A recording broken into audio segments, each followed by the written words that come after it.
Grommets are a device that helps get air into the middle ear space.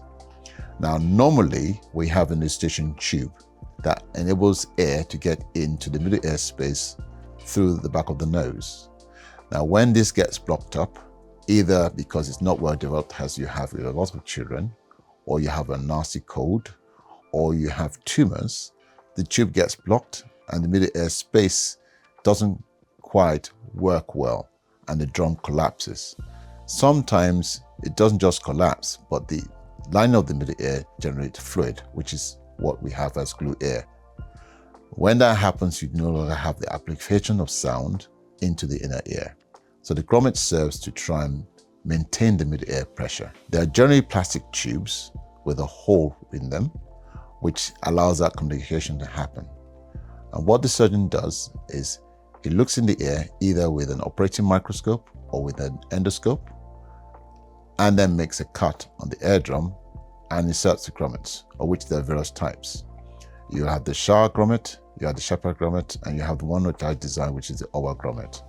There are also longer lasting T-tubes which serve the same purpose, but these tend to stay much longer. But what we generally use is a temporary measure to allow the middle ear space to be maintained whilst the eustachian tube is recovering. The operation is very straightforward. It lasts about 10 minutes and it's done as a day surgical procedure.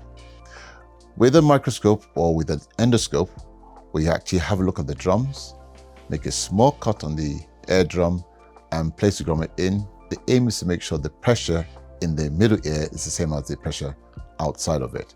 And that way you do not have the drums collapsing, and that way you do not have a fluid build up behind the eardrum, which is a popularly called glue ears. And it serves to help patients hear better and recover from otitis media with effusion. Risk of surgery is very, very, very low.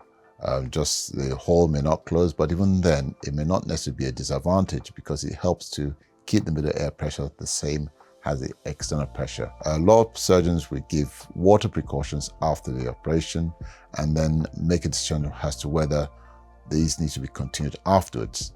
I tend to prefer to keep the precautions going, but there are a significant number of kids that do not run into difficulties even if they get water in the ears.